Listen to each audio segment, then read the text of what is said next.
Você não é assim, você foi ensinada a ser assim para sobreviver. O meu nome é Tereza Prado e hoje eu vou conversar um pouquinho com vocês sobre esse tema. Eu trabalho como psicoterapeuta desde 2018 e eu venho aplicado, dentre algumas ferramentas, o Enneagrama, que é uma ferramenta de autoconhecimento que pode te ajudar a se libertar de padrões aí antigos que estão causando dificuldades e travas na sua vida. Muitas pessoas, né, às vezes elas falam, e talvez tenha sido o seu caso também, de pensar, ah, eu sou assim mesmo. Mas e se eu dissesse que esse seu jeito de ser, aí na verdade, pode ser um jeito de se proteger? Tem muitas atitudes hoje que eu e você temos, né? Às vezes, por exemplo, uma cobrança constante, a dificuldade de dizer não, a sensação de que precisa o tempo todo provar o seu valor. Elas não nasceram com você, elas foram aprendidas, elas foram desenvolvidas para que você pudesse se adaptar ao seu ambiente lá na infância. E o Enneagrama mostra isso com uma precisão impressionante. Ele revela que a nossa personalidade, tudo isso que nós dizemos que nós somos, né, que nós nos apegamos tanto, aquela pessoa que a gente aprendeu a ser desde muito cedo para lidar com a dor, com a rejeição e com o medo, ele mostra da onde veio tudo isso, como nós começamos a criar esses padrões. E se você se sente presa em padrões que se repetem, em atitudes que você não gostaria de ter, mas você vê que você tem, porque está no automático, esse vídeo aqui é para você.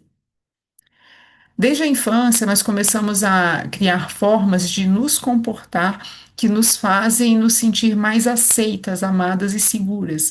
Então, quando a gente é criança, principalmente ali desde quando a gente nasce até mais ou menos os 7 anos, tudo a gente vai buscar para ter esse amor, essa segurança, essa aprovação, essa sensação de pertencimento. Então, a criança ali, né, dentro daquilo que ela entende, dentro daquilo que ela absorve, do jeito dela, ela vai encontrar estratégias para poder lidar com isso e com o ambiente que está cercando ela em volta. Isso vai acontecer de uma maneira automática. A criança, ela é como uma esponja, né? Diferente do adulto, que ele vai ter a mente para poder discernir, né? O que é bom, o que não é, fazer uma avaliação, fazer uma escolha. A criança não, ela vai absorvendo e vai se adaptando. Então, ela observa, ela se sente e ela vai lá e se adapta. E a maneira como ela se adapta vai formando todos esses padrões emocionais. E isso acontece tudo de uma maneira inconsciente. Não é que a criança conscientemente decidiu, ah, então a situação é assim, então a melhor maneira é eu ficar quietinha, ou ah, a situação é assim, então a melhor maneira é eu tentar ser perfeita. Essa construção que a criança faz não é consciente, é inconsciente. Então ela vai se adaptando ali, né? Ela não vai escolhendo, ah, eu vou ser a responsável da família, ah, eu vou agradar todo mundo para receber amor, ah, eu vou ser forte porque assim eu vou ser admirada, assim eu vou me proteger. Não, ela simplesmente vai agindo ali. Então a gente vai começando lá desde bem novinho, né? E repetidamente, à medida que as situações elas vão acontecendo, a gente vai repetindo, porque a gente já estabeleceu uma estratégia. Pode ser que lá na nossa infância essa estratégia seja a estratégia de ficar quietinho, seja a estratégia de agradar todo mundo, seja a estratégia de se rebelar, seja qual for a estratégia, lá na infância, de alguma maneira, isso me fez sobreviver àquele ambiente. Então, se acontecer outro problema de novo, ah, eu vou pegar essa estratégia aqui de novo, né? Inconscientemente, claro. E aí vou lá e vou repetindo, vou repetindo, vou repetindo. Então, esses padrões, eles vão se cristalizando e para nós, eles vão se tornando verdades absolutas. Então, na nossa mente, a única maneira que existe, a única forma que existe de funcionar é aquela, e aquela é a certa. E aí, na vida adulta, a gente segue funcionando do mesmo jeito, mesmo que isso cause um sofrimento. Se está fazendo sentido para você, coloca aqui nos comentários. Ou se tiver alguma dúvida também, pode colocar aqui que eu vou respondendo vocês, tá? E aí, o Enneagrama, ele mostra como que você, eu e todos nós, né, como que as pessoas, elas se desenvolvem aí dentro da sua personalidade, né? Em termos simples, cada pessoa, ela vai desenvolver uma personalidade que vai ser dela. Essa personalidade não vai mudar, e o Enneagrama, ele fala sobre 9 tipos. Então, cada pessoa vai ter um desses 9 tipos. E essa ferramenta, ela ajuda você a não só entender o que você faz, mas o porquê você faz. A questão do motivador é o grande diferencial dessa ferramenta. Muitos outros testes comportamentais, eles são exatamente testes comportamentais. Então, eles falam sobre o seu comportamento, que você pode ter um determinado comportamento durante uma fase da sua vida. Essa fase pode até durar anos, mas não significa que a sua motivação, o que te motiva a fazer aquilo foi descoberto. E é muito importante a gente entender o porquê que nós fazemos tais coisas, o que que nos motiva a agir ou a não agir, a falar ou a não falar, a fazer ou a não fazer. E o Eneagrama ele traz isso para você. Ele traz aquilo que está por trás, né? Quais são as motivações. Então, na verdade, são 9 motivações diferentes, 9 medos diferentes que fazem com que a gente crie aí a nossa personalidade, tá? Por exemplo, né, eu vou citar alguns exemplos. Tem alguns tipos que ajuda demais porque eles querem aprovação. E tem gente que é certinha demais porque tem medo de errar, como os pais erraram, né? Então são alguns padrões assim que as pessoas elas vão trazendo.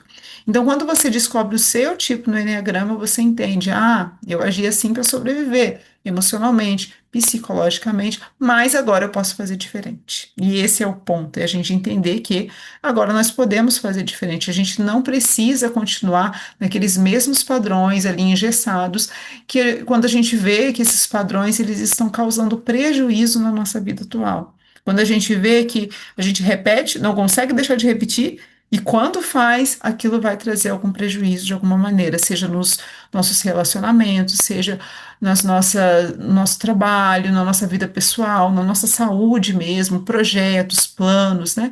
Então, tudo isso pode acabar ficando aí travado ou prejudicado por causa desses padrões da personalidade, né? Eu vou dar alguns exemplos aqui, né, que eu vejo com muita frequência nas mulheres que eu acompanho, que passam por atendimentos comigo, né?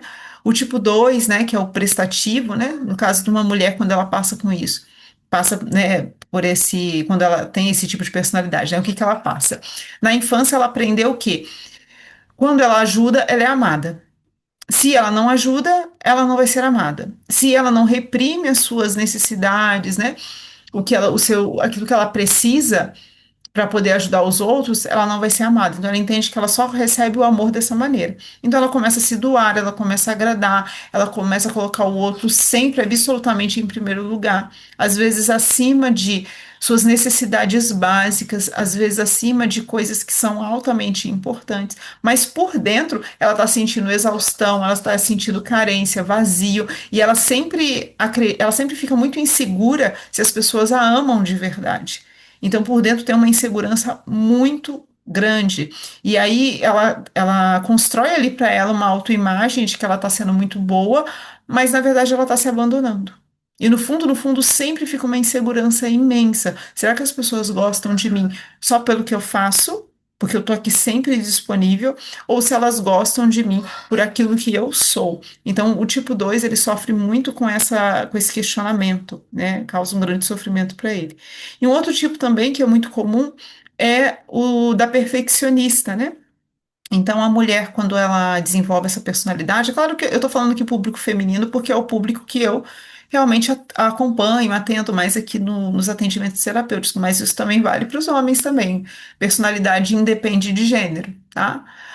Mas no caso, né, da pessoa que é perfeccionista, ela cresceu num ambiente onde o erro era punido ou ridicularizado, né? Então era aquela criança que ela não tinha o entendimento, você errou e foi alguém ali, explicou por que que ela errou e orientou. Não, ela recebeu uma punição e ela era ridicularizada. Também foi uma criança que ela entendeu que na infância dela não teria pessoas para desenvolver regras, ordem, então ela mesma teve que desenvolver o próprio sistema de regras para ela sobreviver, para ela sentir que ela estava segura dentro de uma organização, né? Então o que que acontece? Essa criança, desde muito pequena, ela se esforça para ser correta, para ser exemplar, para ser perfeita, como se ela quisesse consertar o mundo e os pais ao mesmo tempo.